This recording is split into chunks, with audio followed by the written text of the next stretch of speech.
मी आलो तेव्हा त्यांनी समज म्हणले बुवा हातात हात द्यायचं कारण काय, काही जरूर होती का, पण ज्ञानेश्वरीशी काही संबंध आहे का त्याचा. मग ज्ञानेश्वर महाराजांनी मला अक्कल सुचवली. असं आहे, त्यांचं नाव काय, यमराज सहोदर. सह उदर म्हणजे एका उदरातून आलेला म्हणजे भाऊ. तर असं आहे, एकदम यमराजाच्या हातात द्यायचा हात म्हणजे कठीण आहे. आधी यांच्या हातात द्यायचा आणि मग ते बरोबर तिकडे पोहोचवतात. आता समाधान झालं ना. आजकालचे डॉक्टर असेच आहे की त्यांच्या हातात हात दिला, घरी यायची जरूर नाही.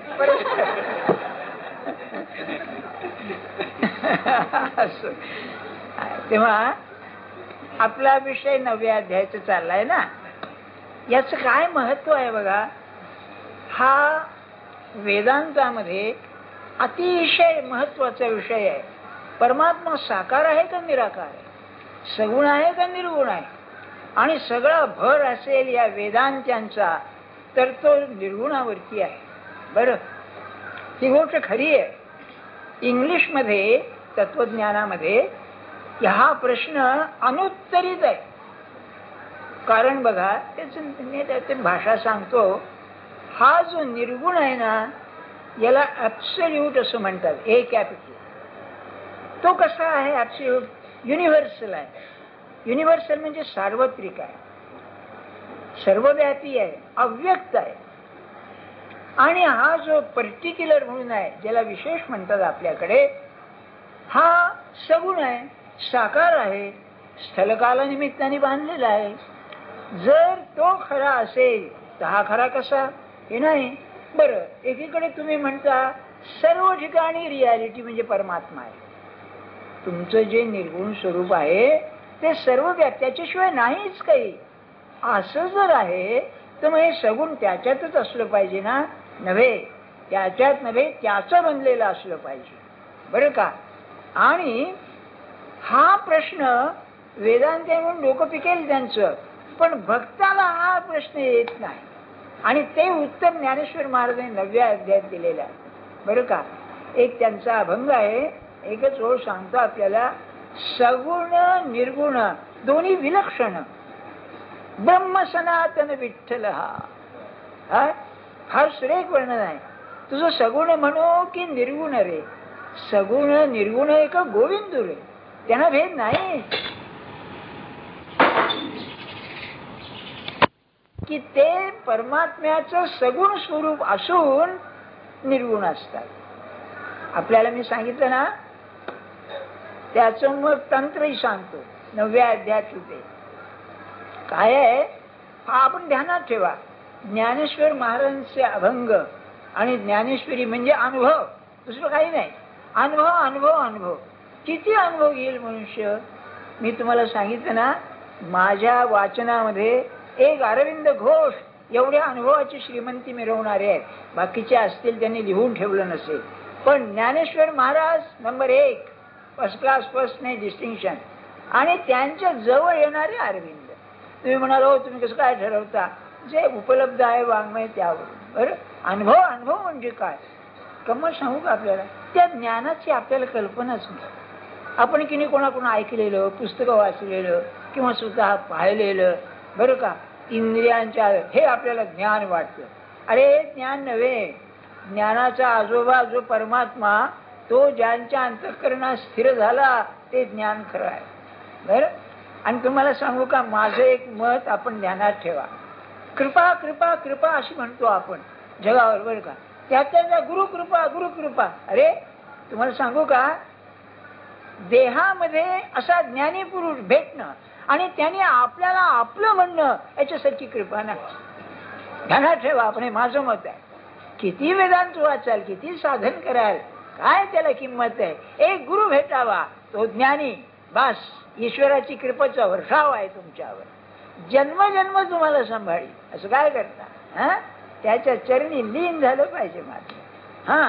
तो कसा आहे, ते जसं मुंगूस सापाला खेळवतो ना, तसं जीवाला खेळवतो तो. आणि शेवटी मला आठवलं तर आपल्या रमणांचं आहे, ते भाऊराव आठवले गेले होते तेव्हा ते अगदी थकले होते. 2-3 कॅन्सरची ऑपरेशन झालेली, पुन्हा ते अंगावर यायला लागलं. तेव्हा ते काही केमोथेरपी काही त्यांना दिली नाही आणि त्यांना सांगितलं होतं मी दवाखान्यात येणार नाही आणि ऑपरेशन झालं की स्नान करणार. हे त्यांच्या अटी त्यांनी मान्य केल्या होत्या. तेव्हा ते फार थकले. मग असं म्हणतात बा, कॅन्सर झाल्यानंतर तोंडाची चव जाते, आणखी एकंदर म्हणजे शरीरामध्ये ते निराळच वाटायला लागते. त्यांचं काय झालं असेल कोण आठवत. तेव्हा फार थकले होते. त्यांच्या तोंडावरचं जे प्रसन्न हास्य होते ते तसंच, बाकी थकलेले. तेव्हा हे निघाले परत यायला. यांच्या डोळ्याला पाणी आलं. का पाणी आलं? तेव्हा म्हणाले निघताना, भाऊ we don't know when we will meet. आता पुन्हा आपली भेट केव्हा होईल बरं का. यांच्या डोळ्याला पाणी आलं. कमी यार म्हणाले, इकडे ये म्हणाले, तुला एक गोष्ट सांगतो. काय म्हणाले, एक सिंहीण होती, तिला पिल्ल झाली. तेव्हा ती गुहेमध्ये असायची. तर त्या पिल्लांना खेळण्याकरता तिने एक सशाचं पिल्लू धरून आणलं बरं का. आणि ती काय करायची, त्याच्या दारात बसायची, त्या गुहेच्या दारात, म्हणजे ते पिल्लू पळून जाऊ नये, ते सशाचं पिल्लू. आणि ते पोरं खेळायची त्याच्या बरोबर. पण म्हणाले त्या सशाला कल्पना नाही, ती सिंहीण ती शेवटी त्याला घट्ट करून टाकणार होती. तशी माझी अवस्था आहे म्हणाली. काय गुरुचं फंक्शन आहे, कार्य आहे की त्याला घेऊन टाकणार. शेवटी तोपर्यंत खेळ होतातच ते बरं का. तुमच्या मनासारखं बोलतील, प्रपंचात मदत करतील, काय नाना तऱ्हा करतील बघा. इतक्या प्रेमाने वागतील की शेवटी असं वाटेल की जगात एवढं प्रेम असू शकतं का. हा वाटेल. म्हणून माझ्या मते जर खरी गुरु आपल्या भगवंताची कृपा असेल, बस त्याची गाठ पडावी. तो मूर्तिमंत कृपा हो, असं आहे. ज्याला अनुभव आहे त्याला बरोबर माझं म्हणणं पटेल अगदी. तेव्हा हे सांगायचं कारण असं, ज्ञान आपण म्हणतो, आपल्या ज्ञानाची कल्पना ती काय. आपण बुद्धीवरून कल्पना करणार, विकार बुद्धीशींची, जर प्रपंचाला उपयोगी पडत नाही बरं का. अगदी तुम्ही मोठा डॉक्टर घ्या देहाच्या बाबतीमध्ये, आज काय चाललंय कुठे कळतो त्याला. तर मी एकदा महाराजांना असं म्हटलं, महाराज त्याला कसं कळत नाही. तर म्हणले ज्याला स्वतःच्या देहातलं कळे नाही याचं काय कळणार म्हणाले. हे बरोबर आहे बघा. आणि त्यांना ते बरोबर समजतो हो कुठे काय चाललंय ते. म्हणजे ज्ञानाचं मी एक उदाहरण सांगितलं आपल्याला. हा, मग सगुण आणि निर्गुणाचा संबंध काय. तसं आहे, ज्या देवतेची आपण उपासना करतो ती देवता साकार होऊन तुमच्याकडे येते, हे सगुणाचं महत्व आहे. आता हे होतं कसं बघा. पाणी असतं ना, तुम्हाला माहिती असेल भाकरा नांदगड डॅम वर, आपण काय पाहिलेलं नाही डॅम तो, पण तिथे असणारे ग्रहस्थ आपल्याकडे येतात. ते इलेक्ट्रिसिटीचं डिपार्टमेंट टेस्टिंग वगैरे त्यांच्याकडे आहे. तेव्हा ते तिथे 2 वर्ष होते. ते सांगत केवढं तिथे ते म्हणजे इलेक्ट्रिसिटी तयार करण्याचे लिफ्ट केवढं काय केवढं सगळं भयंकर असते काम. मला सहज वाटलं आपली अक्कल जेवढीच ना, अहो पाण्यापासून इलेक्ट्रिसिटी निर्माण होते कशी. तेव्हा ते म्हणले मला काही माहिती नाही बुवा. मग एका तज्ञ इंजिनियरला विचारते, म्हणले घर्षणाने तयार होते पाणी, किती नरम नम्र मृदू, आणि त्याच्यातून इलेक्ट्रिसिटी निर्माण होते. तर शक्तीचा धर्म असा आहे की शक्ती जेव्हा प्रगट होते तेव्हाच ती कळते. मूळ शक्तीचं स्वरूप कळत नाही. म्हणून 3 पायऱ्या आहेत. शक्तीचं व्यक्त स्वरूप, शक्ती आणि शक्तिमान. तेव्हा सगुणात काय होतं, त्या शक्तीचं व्यक्त रूप येतं, ते सगुण आहे. आणि त्या सगुणाला चालवणारी ती शक्ती विश्वव्यापी असते. आपल्याकडे त्याला प्रकृती म्हटलेलं आहे. आणि त्या प्रकृतीचा स्वामी जो आहे तो ईश्वर. बरं, तेव्हा ईश्वराची पहिली जर प्रचिती असेल तर आपला गुरु साकार होऊन आपल्या हृदयात प्रगट होणं आहे. बरं, तो कसा होईल. ज्ञानेश्वर महाराजांची ओवी ध्यानात ठेवा. मी ज्या अनुभवाचं म्हणतो ना, काय त्या पुरुषाचं उठणं बसणं चालणं असेल. बायबलमध्ये एक वाक्य, body is the temple of God. आज it is the temple of the devil. बरं का, टेम्पल ऑफ गॉड. अरे ईश्वराचं मंदिर आहे ना हे. तर मग ते मंदिर व्हायला आतमध्ये तू तर पाहिजेच, पण त्याच्याबरोबर तोही असतो. तो कसा होतो? असा आहे बघा. हे सुचण्याचं कारण असं, आजच्या टाइम्स ऑफ इंडियामध्ये एक चित्र दिलेलं आहे. पहिल्यांदाच एक देशमुख म्हणून कुणीतरी ग्रस्त आहेत, त्याने भ्रम निर्माण करून इल्युजन एका बाईला हवेत तरंगवली आहे. तुम्ही काही लोकांनी पाहिलं असेल. महाराष्ट्र टाइम्स मध्ये नाही, टाइम्स ऑफ इंडिया मध्ये चित्र आहे बरं का. म्हणजे आधार नाही, खाली काही फोटोग्राफ आहे. बरं, आता त्याने आपल्याला फसवलं म्हणता येणार नाही कुणी टाइम्स ऑफ इंडियाने, पण ती अशी बाई तरंगती आहे. अहो असं आहे, हा भ्रमच आहे ना. आता ती प्रत्यक्ष दिसते आहे ना, ती अशी तरंगती आहे ती. असं आहे, तुम्ही तुमचा देह शुद्ध करा. म्हणजे अन्न खाणं पिणं हे तर शुद्ध पाहिजेच, पण काही औषध पाणी फार नसावं. मेडिकेशन ज्याला म्हणते, ॲलोपॅथिक डॉक्टरच्या नादी लागू नये असा त्याचा अर्थ आहे. काय गोळ्या गोळ्या गोळ्या, आणि गमत त्याची 4-8 दिवस गेल्यावरती नाही हे काय बरं वाटत नाही, त्या टाकून द्या, दुसऱ्या गोळ्या घ्या. बरं का, काय बोलायचं चमत्कार. ते आमचे डॉक्टर आहेत, ते म्हणतात त्यांच्याकडे जायचं म्हणजे खिसा रिकामा करून जावं, नाही तर असलेला रिकामा होतो म्हणले. तिथे अशापैकी आहे. मुद्दा सांगण्याचं काय माझा, मेडिकेशन नाही फार. हा एक दोष आहे बरं का या पद्धतीचा, चिकित्सा पद्धतीचा. अरे किती औषधानं शरीर भरायचं, जरूर आहे तेवढंच पाहिजे ना. उगीच आपलं औषध देत राहायचं काय, आपला तो विषय नव्हे. मला सांगायचं आहे काय, असा देह शुद्ध करा म्हणजे देह हलका होईल तुमचा. महाराजांचं वचन आहे, अनुभव येतो. देह हलका म्हणजे कसा, तरंगत नाही, पण इतकं जणू काय उन्हाळ्यामध्ये मलमलीचा कपडा जसा घालावा तसा तो देह आपल्याला वाटतो. बरं, इतका हलका होतो. आणि मग जर तो नामात राहिला तर जमिनीपासून वर येऊ शकतो. त्याला इंग्लिशमध्ये लेव्हिटेशन असं म्हणतात. लाईट पासून लेव्हिटेशन. ती सेंट टेरेसा म्हणून एक साधूबाई होऊन गेली. तिचं नाव का घेतोय, संबंध आहे या अनुभवाशी म्हणून. ती एकदा चर्च मध्ये प्रार्थना करू लागली. ते गुडघे टेकून प्रार्थना करतात, तुम्हाला माहिती आहे. ती प्रार्थना करताना तिला तन्मयता लागली. जीसस माझ्या जवळ उभा आहे. तिने सांगितलं की मला तो डोळ्यात दिसत नव्हता, पण खात्री होती की माझ्या शेजारी आहे. आणि ती अशी वर आली, लेव्हिटेशन. आणि मध्ये मध्ये तिला ते असं व्हायचं. बरं का, माझ्या म्हणण्याचा हेतू काय आहे की माणसाच्या अंगामध्ये अशी काही एक शक्ती आहे की तो आपल्या मनातलं बाहेर प्रक्षेपण करू शकतो. त्याला प्रोजेक्शन असं म्हणतात. आपण हे जे सगळं जगत पाहतो ना, हे सगळं मनाचं प्रक्षेपण आहे. बरं, गमतीनं म्हणायचं बरं का, की समजा एकाला मुलगी दाखवली. बरं का, मुलगी बेताचीच आहे, पण तो म्हणतो मला पसंत आहे. का पसंत आहे म्हणून विचारलं तर त्याच्या कल्पना त्या मुलीवरती त्यांनी प्रक्षेपित केलेल्या असतात म्हणून पसंत करतो.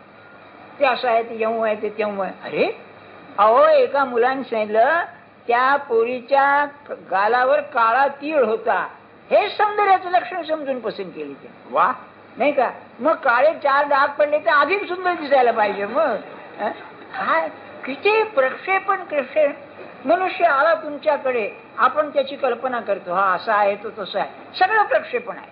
बरं, हे जग सुद्धा आचार्यांचं तर म्हणणं असं, हे सगळं जग अध्यास म्हणजे प्रक्षेपण आहे. हे तुम्हाला खरं आतलं कळतच नाही, पण तुम्ही आपलं मन त्याच्यावरती घालता, होय ना. मग आपण जेव्हा सगुणाची उपासना करतो त्यावेळेला आवाहन करतात बघा. समजा तुम्ही गणपती घरी आणलात आणि गणपतीची प्राणप्रतिष्ठा केली नाही आणि त्याचा हात तुटला, दोष नाही, मातीच आहे, दुसरा गणपती आण. पण जर त्याला प्राणप्रतिष्ठा केल्यावर जर हात तुटला तर नाही, मग गणपतीचा हात तुटला. हे जे प्राणप्रतिष्ठा आहे त्या देवतेला आव्हान आहे, म्हणजे तिथे ती देवता येते असं. हे प्रोजेक्शन, प्रक्षेपण. असं आपण ज्या सगुण मूर्तीची पूजा करतो त्याच्यामध्ये आपण देवत्व प्रक्षेपित करतो आपल्या मनाचंच. पुढे काय होतं, त्या वातावरणाचं, त्या मूर्तीच्या भोवती जे प्रक्षेपण झालेलं असतं ते की नाही शक्तिमय असतं. मानसिक शक्तीचा तो एक आकार होतो. बरं का, असं आहे की ज्या मूर्तीची मोठ्या भक्तांनी उपासना केलेली आहे त्या मूर्तीचं तेज एक काही निराळं असतं. ज्याला ती दृष्टी आहे ना ती पाहिल्यावर कळेल, अरे हे सत्पुरुषाचं आहे, हे स्थान सत्पुरुषाचं आहे, कारण त्यांनी ती उपासना केलेली असते. पुढे काय होतं, त्या प्रक्षेपणाच्या प्रतिक्रिया होते आणि आपली मानसिक प्रतिमा जी असते तिथे ते रूप येतं. म्हणजे जे तुम्ही श्रीकृष्णाची उपासना करता आणि खूप प्रक्षेपण केलेलं आहे, तर ते प्रक्षेपण रिबाउंड होऊन असं प्रतिक्रिया होऊन तुमच्या अंतःकरणात ते येतं आणि तिथे ते स्थिर झालं. किंवा रामकृष्ण म्हणायचे, रूप सागरे बुडो रूप सागरे, त्या देवीच्या रूपानं जन्म जन्मभर त्या आतमध्ये स्थिर झालेली, त्यांना ते काढून टाकणं मुश्किलीचं झालं. तो तोतापुरी जेव्हा म्हणू लागला की निर्गुणामध्ये जा, त्याला जाताच येईना, ती सारखी मूर्ती डोळ्यासमोर यायला लागली. म्हणून ज्ञानेश्वर महाराज म्हणाले बरं का सगुणाचं, की जीव परमात्मा दोन्ही. काय अनुभव आहे हो, काय तो पुरुष. मला नेहमी असं वाटतं हा एवढा लहान मुलगा, आपल्यासारखे म्हातारे श्रोते बसलेले आहेत आणि तो असं बोलतोय, असं वाटेल काय कुठून येतं हे ज्ञान, काय आहे. मग जीव परमात्मा दोन्ही बैसवून ऐक्य आसन, एका आसनावर बसलेले आहे, जयाच्या हृदय भुवनी विराज. मी तुम्हाला नेहमी सांगतो ना, काय पांडवाशी सदा काळी कृष्ण राहिला जवळी, ज्ञानदेवा हृदय कमळी तैसाची स्थिरावला. काय भाषा आहे मला सांगा. तुका म्हणे झाला, तुका झाला पांडुरंग, काय असेल बघा.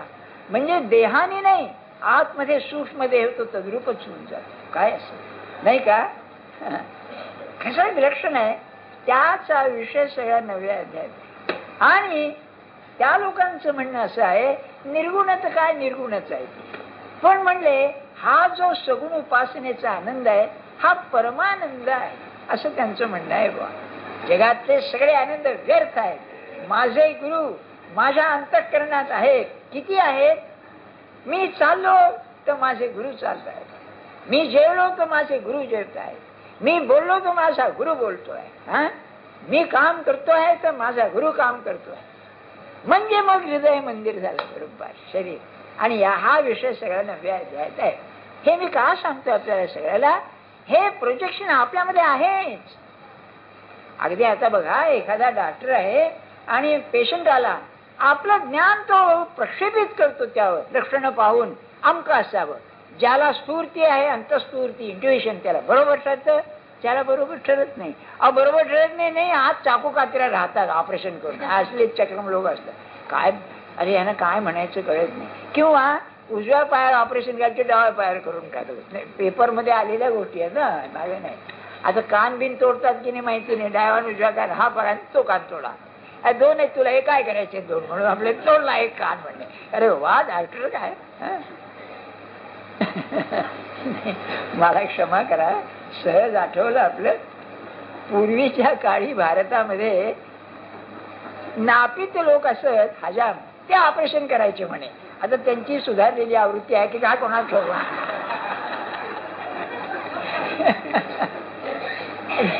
गमतीनं काय होतं, तो विषय इतका जड आहे, थोडं तरी आपलं जरा इकडे तिकडे गेलं म्हणजे बरं. हा तेव्हा ज्ञानेश्वर महाराजांना काय म्हणायचंय, अरे असं जर आहे ना, एवढा सगुणाचा जर आनंद आहे, तर मग माणसं त्याच्या मागे का जात नाही. त्याचं वर्णन आता ज्ञानेश्वर महाराज करतात. काय म्हणाले, जे जाणणे या सुविद्येच्या गावी, गुरुत्वाची आचार्य पदवी, जे सकळ गुह्यांचा गोसावी पवित्रा राव. राजविद्या राजगुह्यम पवित्रम इदम उत्तमम, अशी अनेक ही दिली या सगुणाच्या याला. बरं का, बरी आठवली एक संस्कृत श्लोक आहे, भक्त्या निर्मितम द्वैतम. भक्ती जो करतो, ज्याला भक्ती साधली, तो द्वैत निर्माण करतो. अद्वैती तो नाही माझे समाधान. तुकाराम महाराजांचा अभंग आहे. बरं का, गोड आहे चरण सेवा तुझी. अरे अद्वैती जो नाही माझे समाधान, हे काय आहे. मग तुकाराला पांडुरंगीकडे म्हणायचं आणि हे असं नाही. किती विचित्र आहे बघा. तेव्हा भक्त्या निर्मितम द्वैतम अद्वैतादपि सुंदरम. त्या अद्वैतापेक्षा हे आहे. कारण मला आठवतंय बघा, माझ्या बापाचंच उदाहरण मी सांगणार. महाराजांना ताप आला होता आणि त्यांना एक सवय होती, अंगावर पांघरून घेऊन हो हो असं करायचं. हा देह स्वभाव. तेव्हा हा सप्ताह चालू होता, दुपारी 11:30-12ची वेळ. आणि तुम्हाला माहिती आहे, त्या सप्ताहामध्ये भजन बिजन जे करणारे लोक असतात ते तंद्रीत जातात, अर्धवट झोपल्यासारखी. चाललंय आपल्यासारखं, म्हणजे ते वाईट आहे असं नाही हा, परंतु मग जरा हुशारी आणावी लागते थोडी. मधून चहा पाणी करावं लागतं थोडस, त्याशिवाय होत नाही. तेव्हा एक दामले म्हणून ग्रस्त होते, ते त्या रामाच्या समोर एक कठडा आहे तो असं रुण रघुपती राघव राजाराम चाललं होतं. लक्ष काय रामाकडे नाही, तिकडे सहज रामाकडे लक्ष गेलं. सहज त्याच्या डोळ्यामध्ये अश्रू दिसले, रामाच्या डोळ्यात अश्रू दिसले. हे पाहिलेली गोष्ट बरं का, ऐकीव नव्हे. अरे बापरे. तेव्हा महाराजांच्या खोलीचं दार लावलेलं होतं, ताप आलेलं. हे गेलं दारावरती टकटक केलं. कोण आहे म्हणाले. तेव्हा सांगितलं, महाराज रामाच्या डोळ्यातून पाणी. हा म्हणाले. दार उघडलं, एकदम असं पांघरून फेकलं आणि आले बाहेर. माझी सोहळ्याची लंगोटी आणा म्हणाले.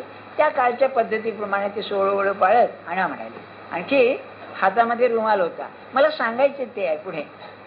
आणि ते असं पायरीसारखं आहे, वर चढले. रामाचा गाल पुसला, ते जे पाणी येत होतं ते. तेव्हा पुसला आणि म्हणाले, काय रामा, मला ताप आला म्हणून तुला वाईट वाटतं का? मला बरं वाटेल बरं का. इतक्यात ते भाऊसाहेब आलेच तिथे लगेच, कारण हे झाल्यानंतर.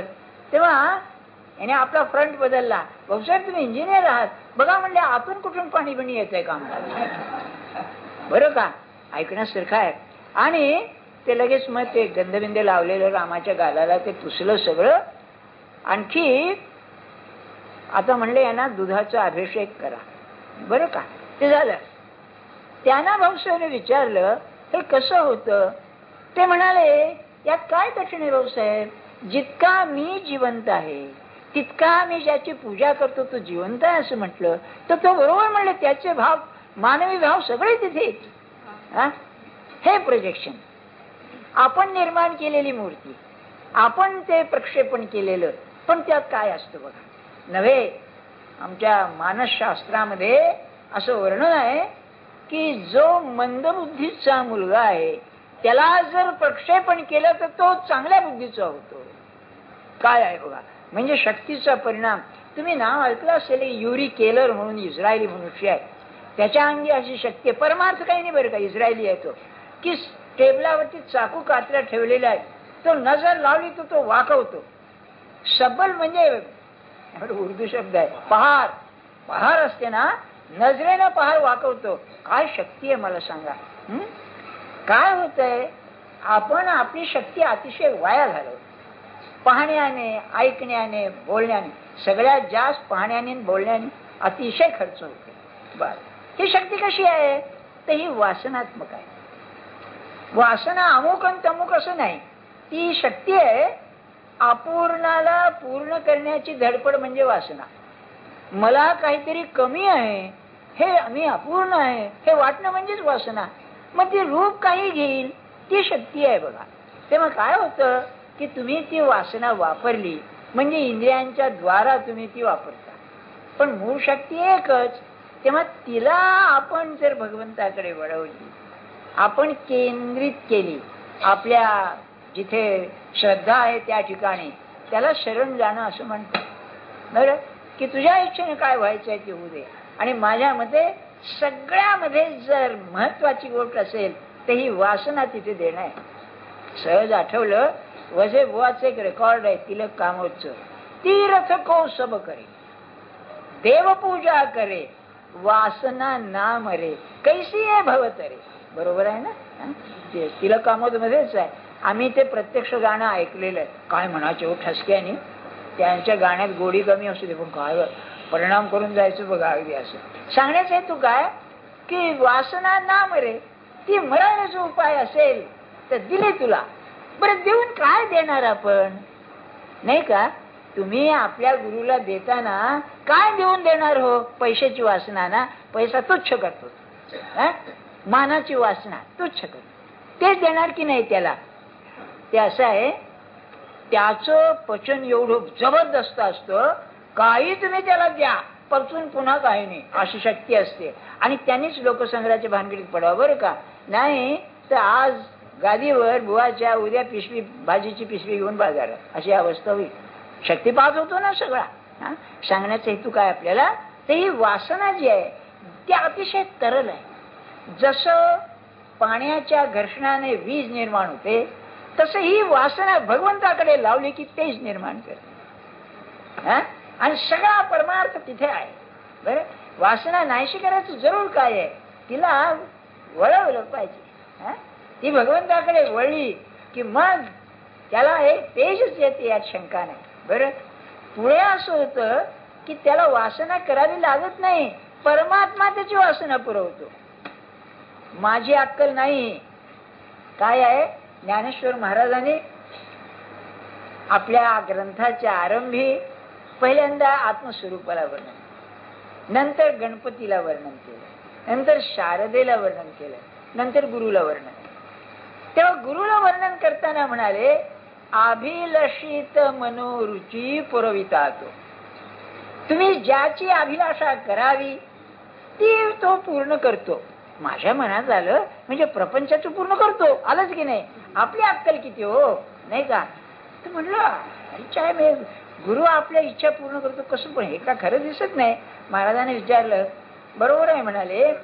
ज्ञानेश्वर महाराजांनी म्हटलेलं आहे ना, त्यांच्या वासना कोणत्या असणार, त्या पुढे करतो, तुमच्या आमच्या पुढे करत नाही. बघा कसं आहे ते, नाही का.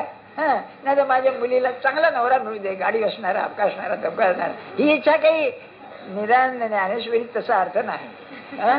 असलेलं काढून घेईल आणखी. कारण याचा हेतू भगवंताकडे नेण्याचा आहे, नाही का. आणि हे खरं आहे बरं का. खरा जो शिष्य आहे ना, खरा ज्याला गुरुचं गुरुत्व पटलेलं आहे, गेला पैसा, अरे काय कृपा झाली त्याची, म्हणेल तो खरं म्हणेल, मला सोडवलं म्हणून त्यांनी याच्यातून. बरं का. एक गृहस्थ होते वामनराव आपटे म्हणून, त्यांना मूल बाळ नव्हतं आणि बरंच उशिरा मूल झालं. मूल झाल्यानंतर ते विष्णू बनलेले होते ना, अरविंदाचे गुरु होते काही, त्यांचे शिष्य ते वाईला असत. तर महाराज भेटायला गेले त्यांना आणि मग ते रडले थोडेसे. बरं का. तेव्हा महाराज काय म्हणाले, आता वय काय म्हणले, माझं 45 आहे, बायकोचं काहीतरी 38 आहे काहीतरी असेल. तर म्हणले आता मूलबाळ होणं शक्य नाही ना. नाही म्हणाले. तर म्हणले केवढी कृपा केली गुरुनी की आता पुत्रशो होणार नाही म्हणाले. ही कृपा नाही का म्हणाले. त्यांना की नाही एकीकडे हसू यायला लागलं, रडायला यायला, घराही आहे कुठेही आहे, नाही का. त्यांनी म्हणावं की काही चमत्कार होऊ दे. त्या गुरुचरित्रात एक गोष्ट आहे म्हणे, एक 60 वर्षाची म्हातारी होती, तिला मुलबाळ झालं, काही ते भानगड आहे, मला काही माहिती नाही. बरोबर, तसलं भानगड नाही काय.